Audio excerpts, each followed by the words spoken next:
دعاؤں کی قبولیت کے لیے صلوات۔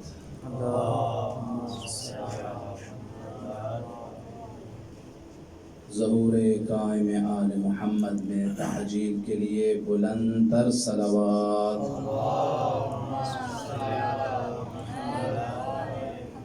نعرہ تکبیر۔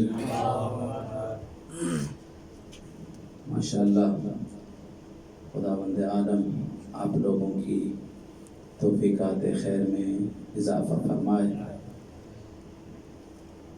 یقیناً آپ لوگوں کی تعداد کم ہے، لیکن اتنی بھی کم نہیں ہے کہ آواز اتنی دھیمی آئے۔ تو بلند آواز سے نعرہ تکبیر، نعرہ تکبیر، نعرہ رسالت، نعرہ رسالت، نعرہ حیدری، نعرہ حیدری، حسینیت، حسینیت، یزیدیت، یزیدیت۔ صلوات پڑھیں محمد و آل محمد کے ساتھ۔ اللہم صلی علی محمد و آل محمد۔ اعوذ باللہ من الشیطان الرجیم،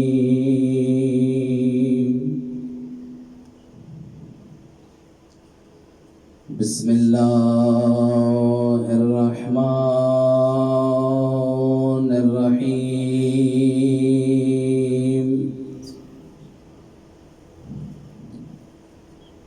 الحمد للہ رب العالمین والعاقبۃ للمتقین،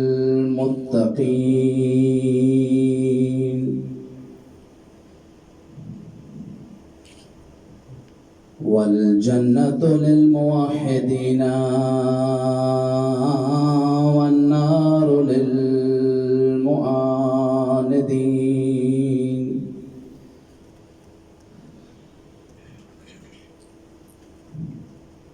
والصلاة والسلام على رسوله المسدد المصطفى الأمجد المحمود الأحمد، حبيب إله العالمين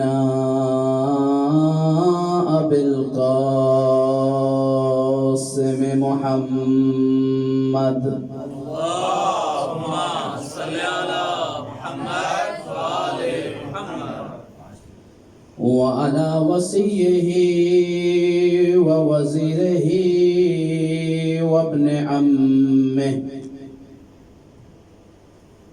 علي بن أبي طالب أمير المؤمنين،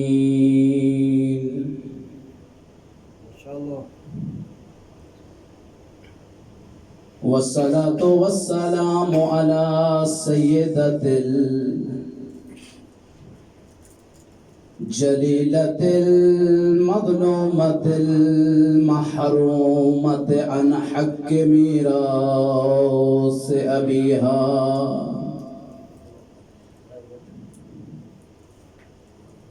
التي قالت بعد وفاة أبيها صبت علي مصائب لو أنها صبت على الأيام سرنا لياليا،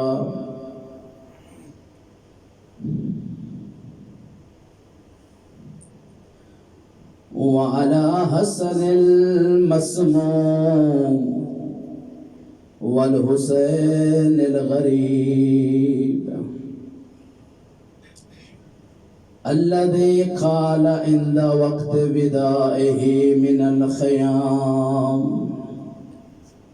يا زينب ويا أم كلثوم ويا رقية ويا سكينة عليكن من السلام،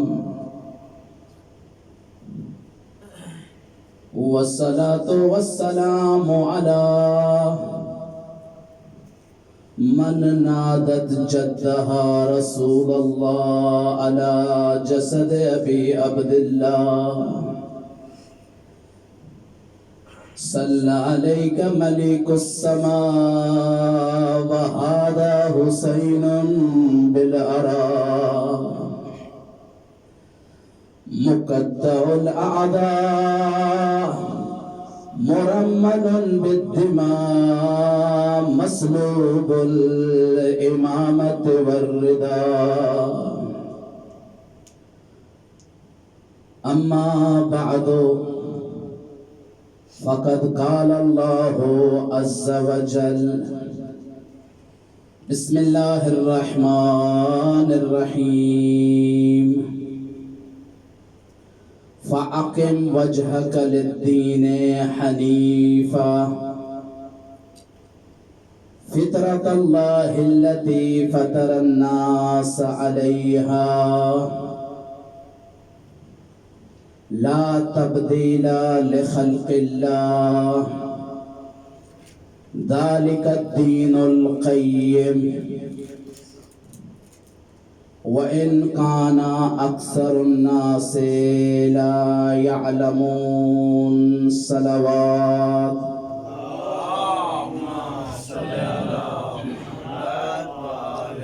اگر زحمت نہ ہو تو ایک دفعہ پھر صلوات پڑھیں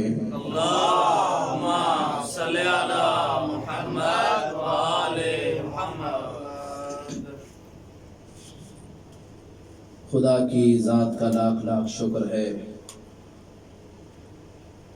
کہ جس نے ان ایام میں بھی شیعان حیدر کرار کو یہ توفیق عطا کر رکھی ہے کہ وہ مظلوم کربلا کا غم منا رہے ہیں۔ یہ وبائی مرض یہ سمجھ بیٹھی تھی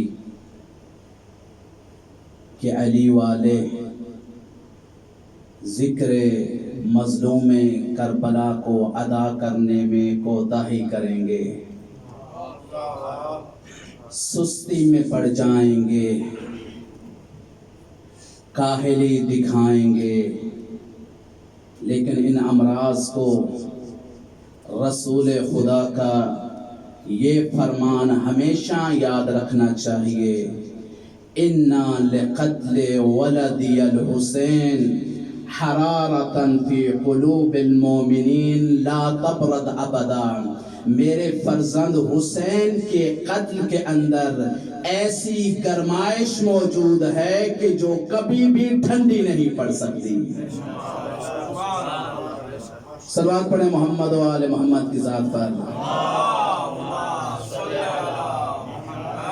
یہ حسین سے اس والہانہ محبت کا اظہار ہے کہ جو ہم دیکھ رہے ہیں کہ شیعان حسین دنیا کے ہر گوشے میں سابقہ سالوں کی نسبت بڑھ چڑھ کر ذکر مظلوم کربلا منا رہے ہیں۔ ہاں، منانے کا انداز تھوڑا مختلف ہے، اور میرے خیال میں آج کل کی جو صورتحال ہے اس حساب سے تو وہ کافی مؤثر بھی ہے، انداز تھوڑا مختلف ہے، لیکن جو ذکر منایا جا رہا ہے سابقہ سالوں کی نسبت تعداد میں بھی کثرت سے ہے اور کیفیت بھی مختلف ہے۔ صلوات پڑھیں محمد و آل محمد کی ذات پر۔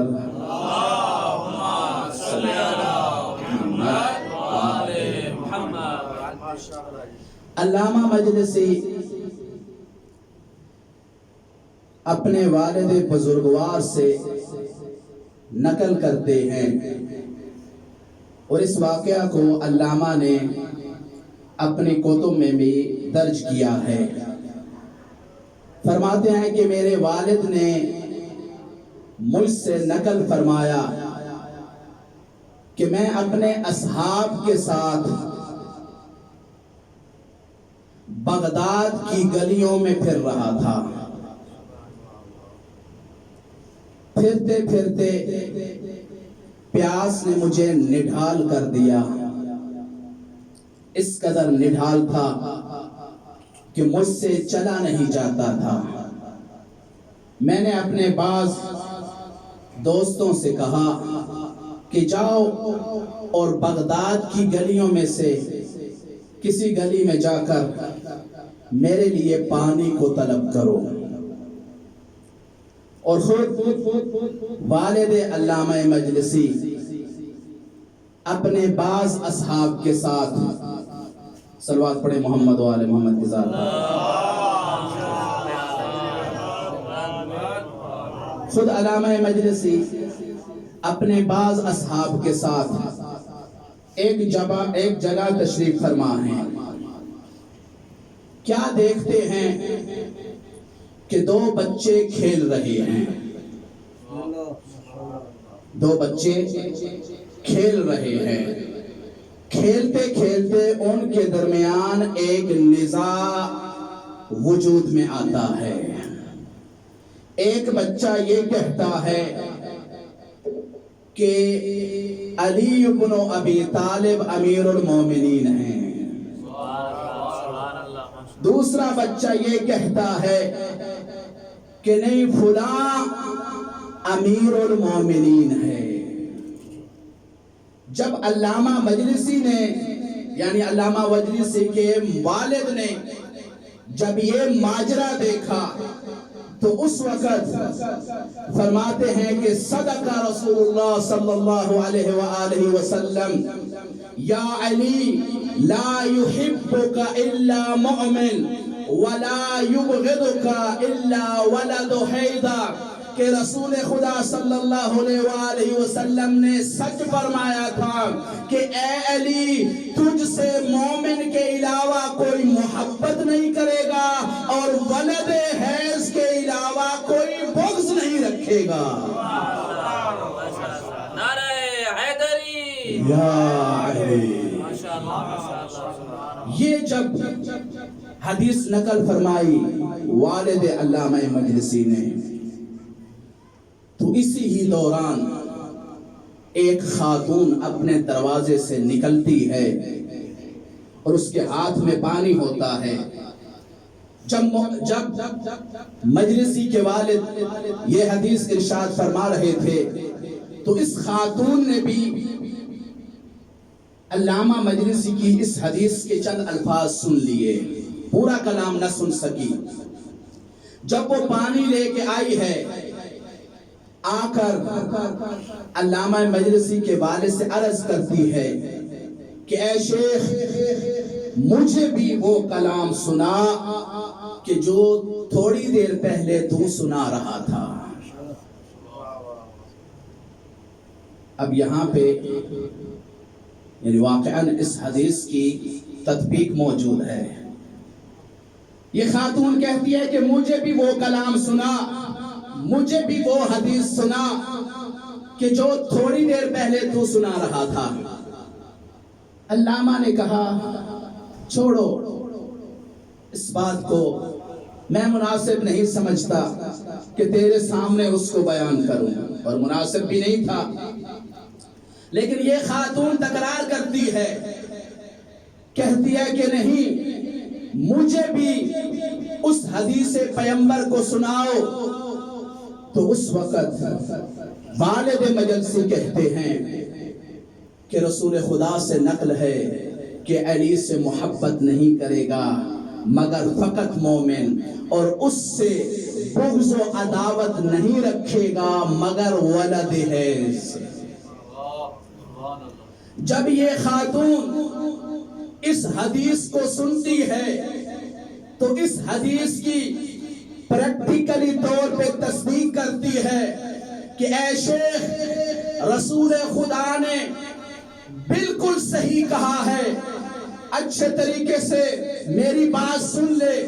یہ جو بچے کھیل رہے ہیں، ان میں سے ایک بچہ جو یہ کہہ رہا ہے کہ علی امیر المومنین ہے اور دوسرا کہہ رہا ہے فلاں امیر المومنین ہے، یہ دونوں میرے بچے بچے ہیں اور اچھے طریقے سے سماعت فرما لے، یہ دونوں میرے بچے ہیں، میں اچھے طریقے سے جانتی ہوں یہ بچہ جو یہ کہہ رہا ہے کہ علی امیر المومنین ہے، یہ حلالی بچہ ہے، یہ پاک و پاکیزہ بچہ ہے، اور دوسرا بچہ جو یہ کہہ رہا ہے کہ فلاں امیر المومنین ہے، یہ اس حیض کی ولادت کا نتیجہ ہے جس کے نتیجے میں یہ بچہ پیدا ہوا ہے۔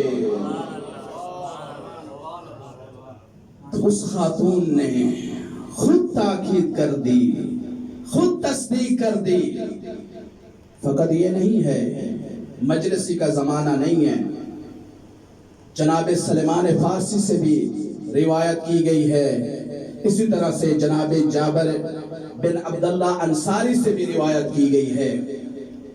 جناب سلیمان اس طریقے سے روایت کرتے ہیں کہ ہم زمانہ نبی میں حلالی اور حرامی کی پہچان علی کے ذریعے سے کرتے تھے۔ اگر بچے کے سامنے علی کا تذکرہ کیا جاتا، اگر وہ مسکرا دیتا، محبت کا اظہار کرتا، ہم سمجھ لیتے کہ یہ حلالی بچہ ہے۔ اگر علی کا نام سن کر مرجھا جاتا، اس کے ماتھے پہ بل آ جاتا، ہم سمجھ لیتے کہ اس کی ماں نے خیانت کی ہے۔ اور جابر عبداللہ انصاری اس طریقے سے روایت کرتے ہیں کہ ہم زمانہ نبی میں منافق کی پہچان علی کے ذریعے سے کرتے تھے۔ اگر علی کا تذکرہ اس کے سامنے ہوتا، سن کر اس کا دل ٹھنڈا پڑ جاتا، اس کے چہرے پر مسکراہٹ جاری ہو جاتی، ہم سمجھتے یہ مومن ہے، اور اگر چہرے پہ بل آ جاتے سمجھتے کہ یہ منافق ہے۔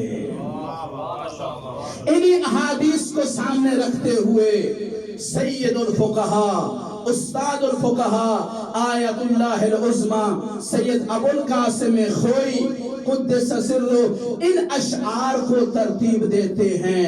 قال النبی وقولہ قد اشتہر، حب علی للانام مختبر، یحبہ المؤمن باللہ التقی ویبغضہ المنافق الشر الشقی، کہ رسول خدا کا فرمان ہے اور اس کا فرمان برحق ہے کہ علی کا نام پوری دنیا کے لیے ایک لیبارٹری ہے، کیونکہ جو بھی علی سے محبت کرتا ہے وہ مومن ہے، وہ متقی ہے، اور جو بھی علی سے بغض رکھتا ہے وہ منافق اور شقی ہے۔ صلوات پڑھے محمد و آل محمد کی ذات پر۔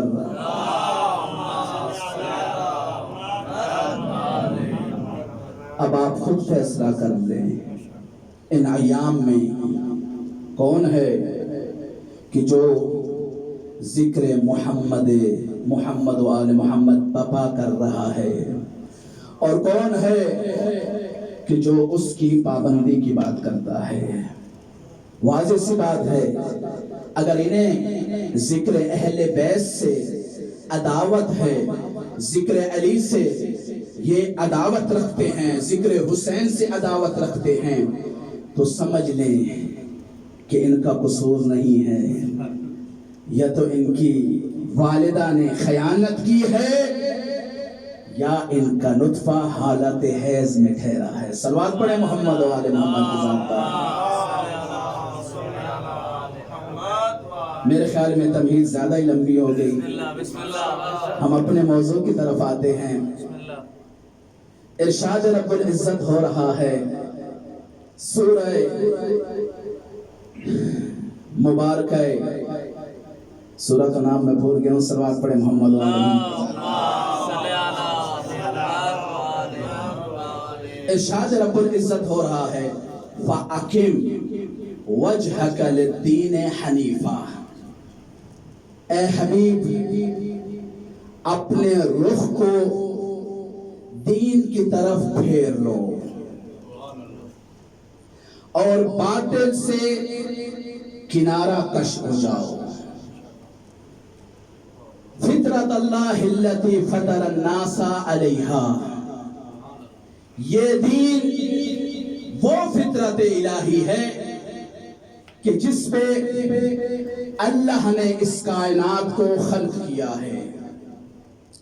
لا تبدیل لخلق اللہ، اللہ کی تخلیق میں کسی قسم کی کوئی تبدیلی نہیں ہے. ذالک الدین القیم، بے شک یہ دین سیدھا اور مستحکم ہے. ولیکن اکثر الناس لا یؤمنون، لیکن لوگوں کی اکثریت ان باتوں پر ایمان نہیں رکھتی. اب جب اس آیہ مبارکہ میں کہ جو سورہ مبارکہ نور کی 30ویں آیت ہے، سورہ مبارکہ روم کی نہ کہ نور کی، صلوات پڑھے محمد و آل محمد کے ذات پر. سورہ روم کی اس آیت میں اللہ تعالی نے بہت ہی عظیم مطالب کو سمو دیا ہے. اس آیت کے اندر 5 اساسی نقطے موجود ہیں. پہلا نقطہ ہے فَأَقِمْ وَجْهَكَ لِلدِّينِ حَنِيفًا، اے حبیب اپنے رخ کو دین کی طرف پھیرو اور باطل سے کنارہ کشی کرو. یہ پہلا نقطہ ہے. دوسرا نقطہ فطرت اللہ التی فطر الناس علیہا، یہ جو دین کہ جس کی طرف رخ پھیرنے کا میں تمہیں حکم دے رہا ہوں، یہ دین وہ فطرت الہی ہے کہ جس پر اللہ نے لوگوں کو خلق کیا ہے. یہ دوسرا نقطہ. تیسرا نقطہ لا تبدیل لخلق اللہ، اللہ کی اس فطرت، اللہ کی اس تخلیق، اللہ کی اس خلقت، اس کے اندر کسی قسم کی کوئی تبدیلی نہیں ہے. چوتھا نقطہ ذالک الدین القیم، یہ جو دین فطرت ہے یہ انتہائی سیدھا اور مستحکم دین ہے. یہ 4 نقطے بیان کر کے آخر میں ارشاد رب العزت ہے ولیکن اکثر الناس لا یعلمون، لیکن اکثر لوگ ان چیزوں کو نہیں جانتے. ہم آج کی اس گفتگو میں پہلے 2 نقطوں کو اکٹھا بیان کریں گے کہ اپنے رخ کو دین کی طرف پھیر لو اور باطل سے کنارہ کشی اختیار کرو. اور دین فطرت الہی ہے کہ جس پر اللہ نے لوگوں کو خلق کیا ہے. اب ہم جب پہلے نقطے کو دیکھتے ہیں تو 2-4 لفظ، لیکن اللہ نے پوری شریعت کو ان 2-4 لفظوں میں بند کر دیا ہے. توجہ فرما رہے ہیں آپ لوگ؟ بعض لوگوں کے ذہن میں جو پڑھ رہا ہوں ادھر ادھر گئے ہوئے ہیں، تو اپنے ذہنوں کو حاضر رکھیں اور ایک بلند آواز سے صلوات پڑھیں.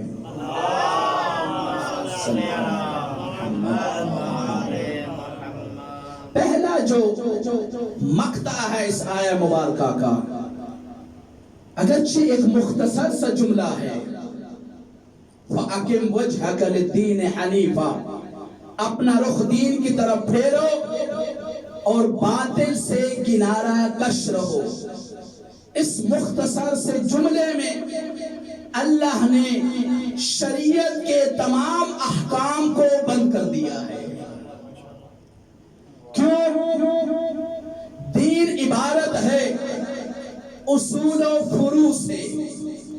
اب اللہ تعالی اس بات کی طرف اشارہ کر رہا ہے کہ اپنے چہروں کو، اپنے وجودات کو اصول و فروع کی طرف پھیر دو، یعنی اپنے آپ کو اصول اور فروع کا پابند بنا دو۔ تو اب یہاں یہ سمجھ میں آئی یہ بات کہ توحید پروردگار دین کا ایک اہم حصہ ہے، بلکہ انسان کی فطرت کے اندر داخل ہے۔ تو عقیدہ توحید فطرت کے عین مطابق ہے، عدل الہی عین فطرت ہے، انبیاء پر اعتقاد فطرت کا حصہ ہے، معاد پر یقین رکھنا عین تقاضۂ فطرت ہے، اور ولایت محمد و آل محمد کا عقیدہ رکھنا یہ بھی فطرت کے عین مطابق ہے۔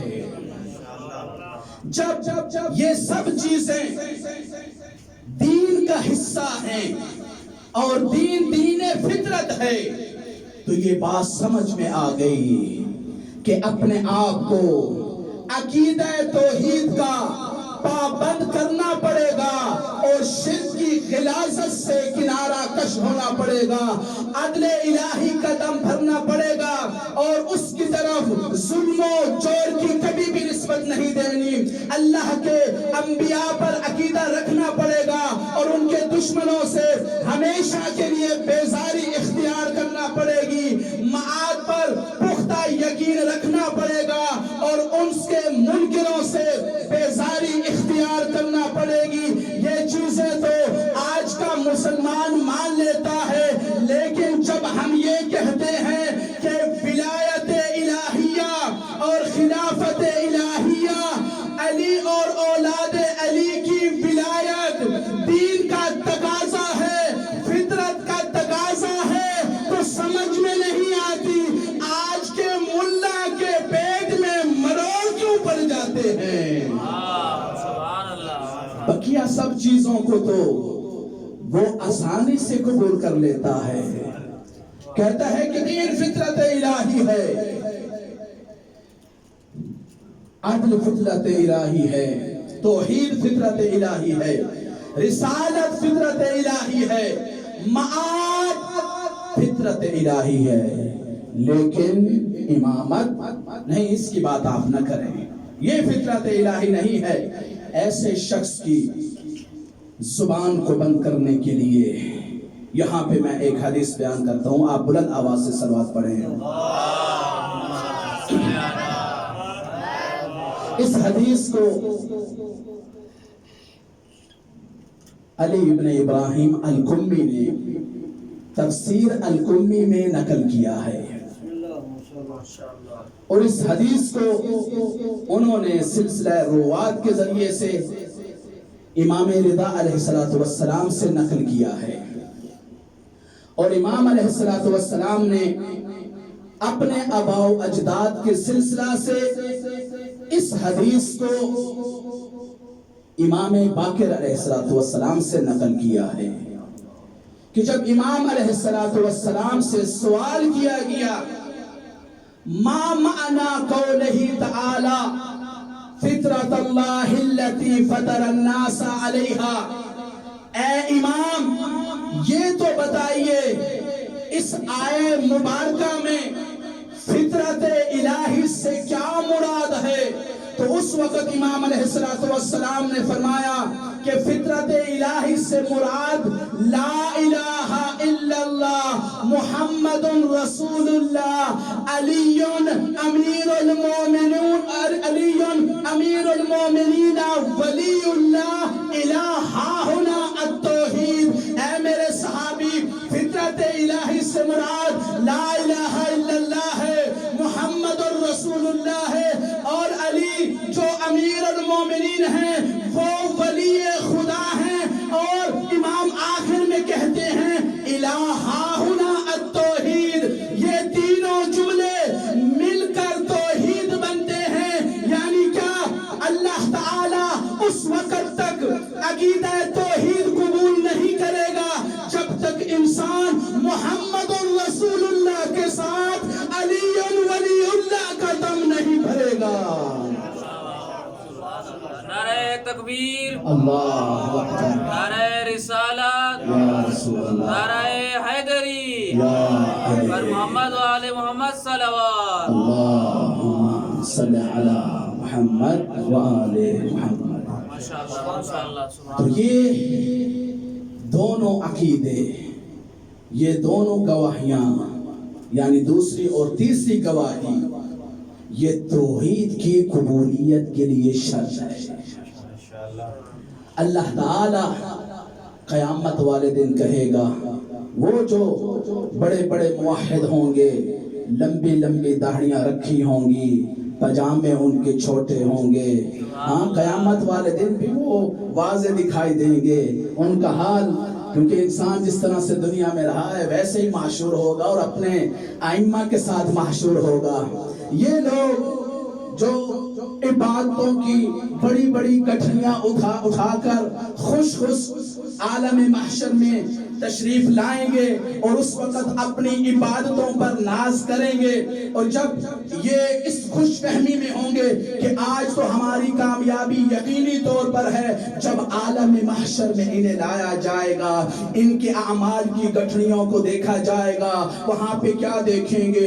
اللہ کی توحید بھی موجود ہے، عقیدہ معاد بھی موجود ہے، انبیاء کی رسالت بھی موجود ہے، بڑی بڑی نمازیں بھی موجود ہیں، گرمیوں میں کیے گئے حج بھی موجود ہیں، خمس و زکوٰۃ بھی موجود ہے، امر بالمعروف اور نہی عن المنکر بھی موجود ہے، روزے بھی موجود ہیں، حج بھی موجود ہے، عبادتیں بھی موجود ہیں۔ ملائکہ کہیں گے یہ سب کچھ تو موجود ہے، یہ تو بتاؤ تمہارے نامہ اعمال میں ولایت علی بن ابی طالب ہے یا نہیں ہے؟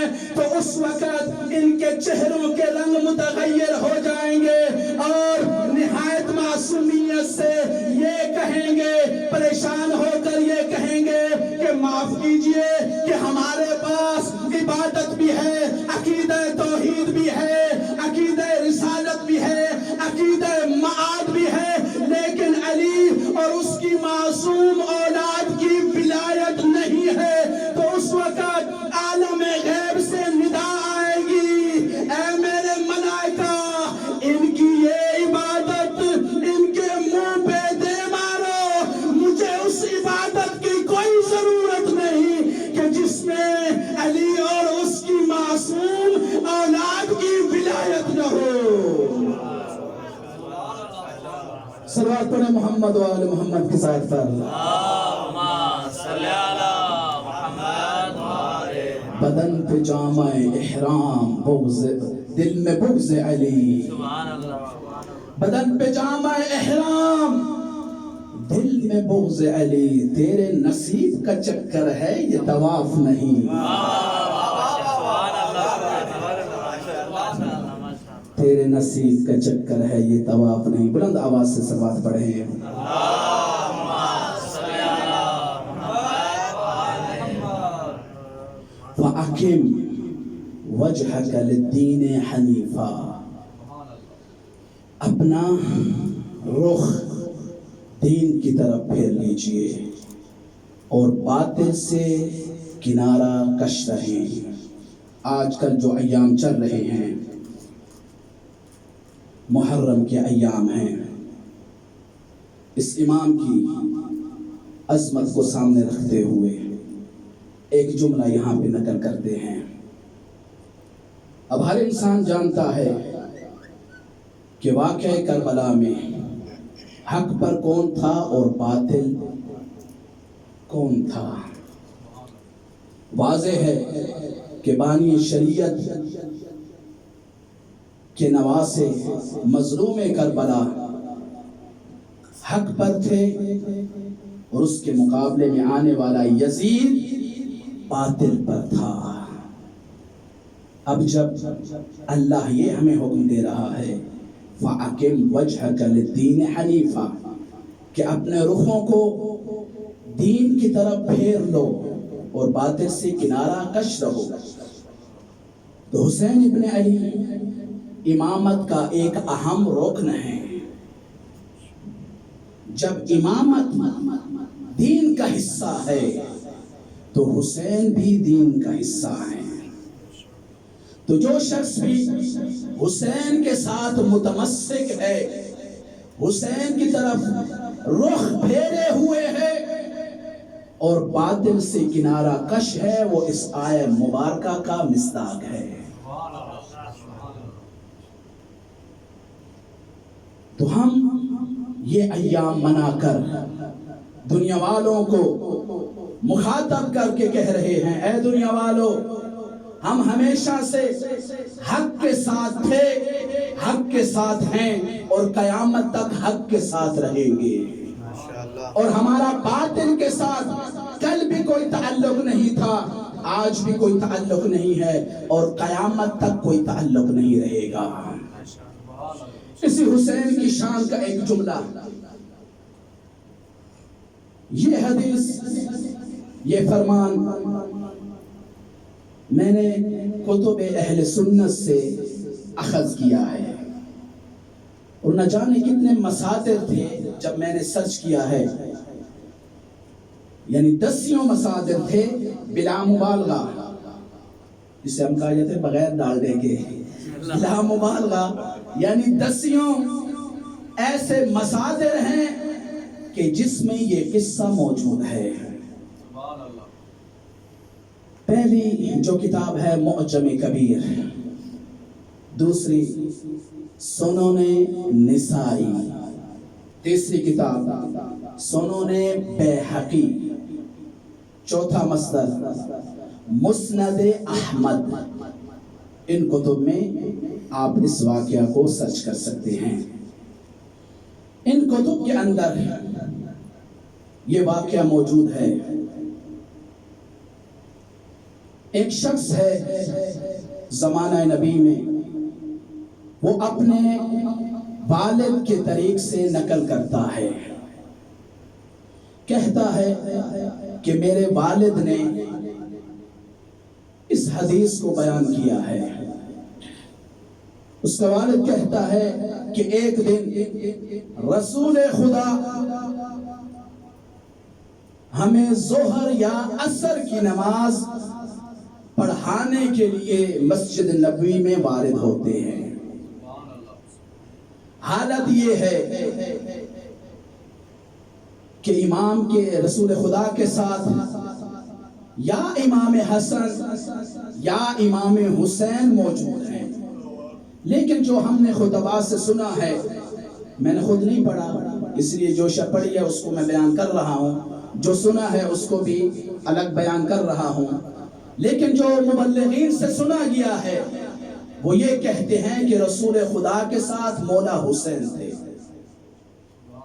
جب رسول خدا مسجد میں تشریف لائے، شہزادہ مولا کس رسول خدا کے ساتھ ہیں، جب رسول خدا نے نماز پڑھوانا چاہی تو اس وقت شہزادے کو اپنی دائیں طرف بٹھا دیا۔ رسول خدا نماز میں مصروف ہو گئے۔ جب رسول خدا سجدے میں گئے تو اس وقت یہ شہزادے رسول خدا کی پشت پر سوار ہو جاتے ہیں۔ سبحان اللہ۔ اب جب شہزادہ حسین علیہ السلام رسول خدا کی پشت پر سوار ہوئے، رسول خدا نے سجدے کو طول دے دیا۔ اب یہاں پہ یہ خود راوی نقل کرتا ہے کہ میں نے سر اٹھا کر دیکھا، وہ نماز کی حالت میں تھا، میں نے سر اٹھا کے دیکھا کہ آج کیا ماجرا ہوا ہے، رسول خدا نے سجدے کو طول دے دیا ہے، اتنا لمبا سجدہ آج تک رسول خدا نے نہیں کیا، کیا ماجرا ہے کہ رسول خدا سجدے کو طول دیتے جا رہے ہیں۔ یہ صحابی خود کہتا ہے کہ میں کیا دیکھتا ہوں کہ رسول خدا سجدے میں ہیں اور ان کی پشت پر حسین ابن علی موجود ہیں۔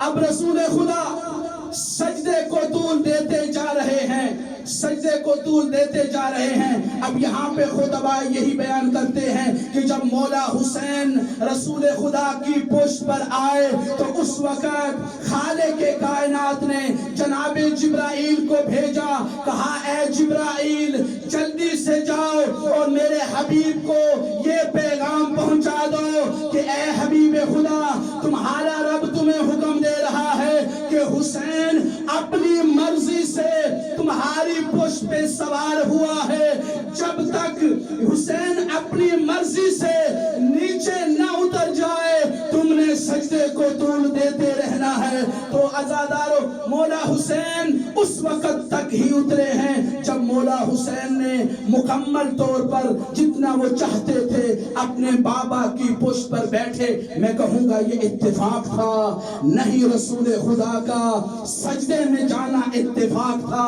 نہیں حسین کا رسول خدا کی پشت پر بیٹھنا اتفاق تھا، بلکہ خالق کائنات دنیا کو یہ بتانا چاہ رہا تھا، اے دنیا والو اچھے طریقے سے پہچان لو کہ میرا حسین وہ ہے کہ جو عبادتوں کو کم نہیں کرتا، بلکہ حسین کی وجہ سے عبادتوں کو طول حاصل ہوتا ہے۔ تو حسین کے نام پہ یہ کہنا کہ نماز کی قضا ہو سکتی ہے لیکن عزاداری کی قضا نہیں ہے، یہ نظریہ کہاں سے آپ نے لیا ہے؟ یہ نظریہ شریعت کی تعلیمات کے منافی ہے۔ حسین نے تو اپنے نانا کی عبادت کو طول دلوایا تھا، نہ کہ ان کی عبادت کو روکا تھا۔ رسول خدا کی عبادت رکی نہیں تھی، عبادت چل رہی تھی۔ رسول خدا سبحان ربی الاعلی و بحمدہ، سبحان ربی الاعلی و بحمدہ یہ ندائیں بلند کر رہے تھے، اور بعض خطبہ یہ کہتے ہیں کہ رسول خدا نے 70 یا 72 مرتبہ یہ ذکر تسبیح بلند کیا۔ بس عزادارو، واقعہ لمبا ہے لیکن میں یہاں پہ ہی رک کر 2 جملے ذکر مصائب کی بیان کرنا چاہتا ہوں۔ جب یہ واقعہ رونما ہوا اور مولا حسین گھر تشریف لائے تو اس وقت جناب سیدہ فاطمہ زہرا کو بھی اس ماجرے کا پتہ چل گیا تھا۔ جب مولا حسین اپنی والدہ کے سامنے آئے ہیں، اب یہ تاریخ کے جملے نہیں ہیں، شاعر نے اپنے تخیل کو بیان کیا ہے یہاں پر کہ جب مظلوم کربلا اپنی والدہ کے سامنے آئے ہیں، نگاہوں میں ہی ماں بیٹا کے درمیان کچھ گفتگو ہوئی ہے۔ سیدہ گویا کہہ رہی تھی، اے میرے لال، مانا کہ تم بہت لاڈلا ہے اپنے نانا کا، لیکن میرے بابا بھی بہت ضعیف ہیں، یہ کیسا عمل تم نے سر انجام دیا ہے؟ تو اس وقت گویا مظلوم کربلا اپنے ننھے ہاتھوں کو جوڑ کر اپنی والدہ گرامی کو یہ کہہ رہے تھے، صحن میں نانا نے سر جھکایا تو ریت پہ سر جھکاؤں گا میں۔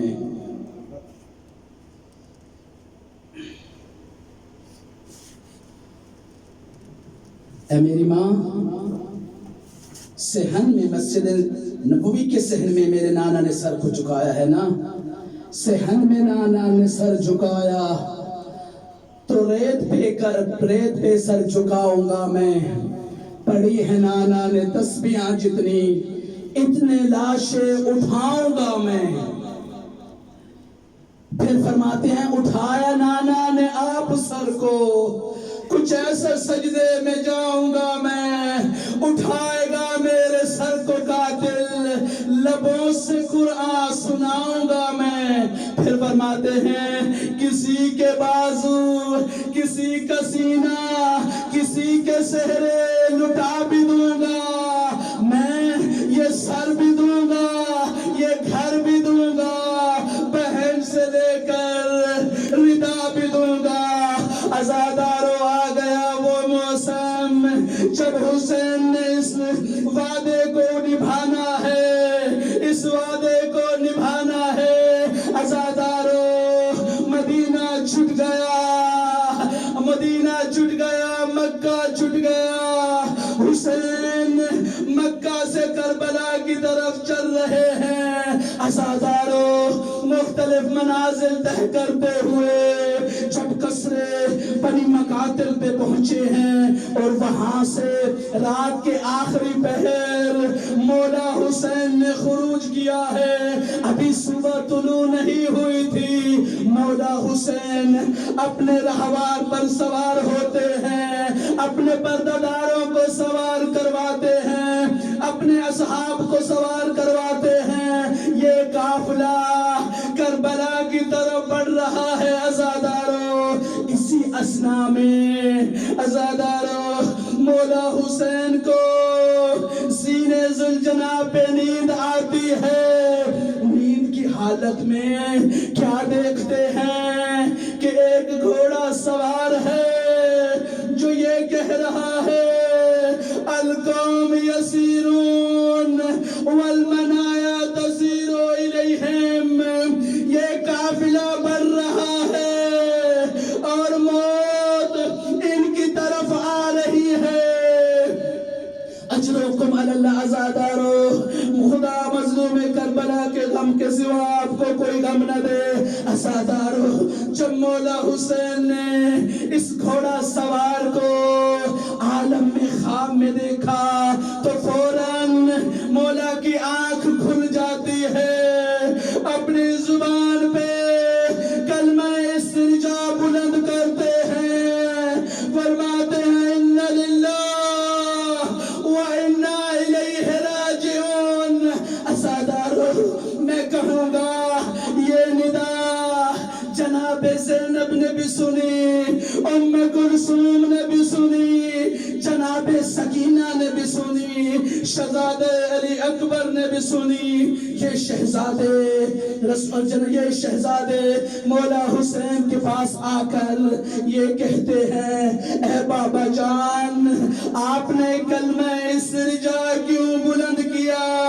مولا حسین نے فرمایا اے بیٹے علی اکبر میں گھوڑے پہ بیٹھا سفر کر رہا تھا کہ اسی اثنا میں ایک گھوڑ سوار آیا، اس نے مجھے یہ کہا القوم یسیرون والمنایا تسیر الیہم، کہ یہ قافلہ بڑھ رہا ہے اور موت ان کی طرف آ رہی ہے۔ میں نے جب یہ ماجرا سنا تو اس وقت مجھے اس بات کا یقین ہو گیا کہ اب ہماری شہادت یقینی ہے۔ لیکن میرے بیٹے عزادارو مولا کے ذہن میں یہ بات بھی آئی ہوگی ہاں میرے شہزادے میں بھی شہید ہو جاؤں گا، علی اکبر تم بھی شہید ہو جاؤ گے، عباس کے بازو بھی قلم ہو جائیں گے۔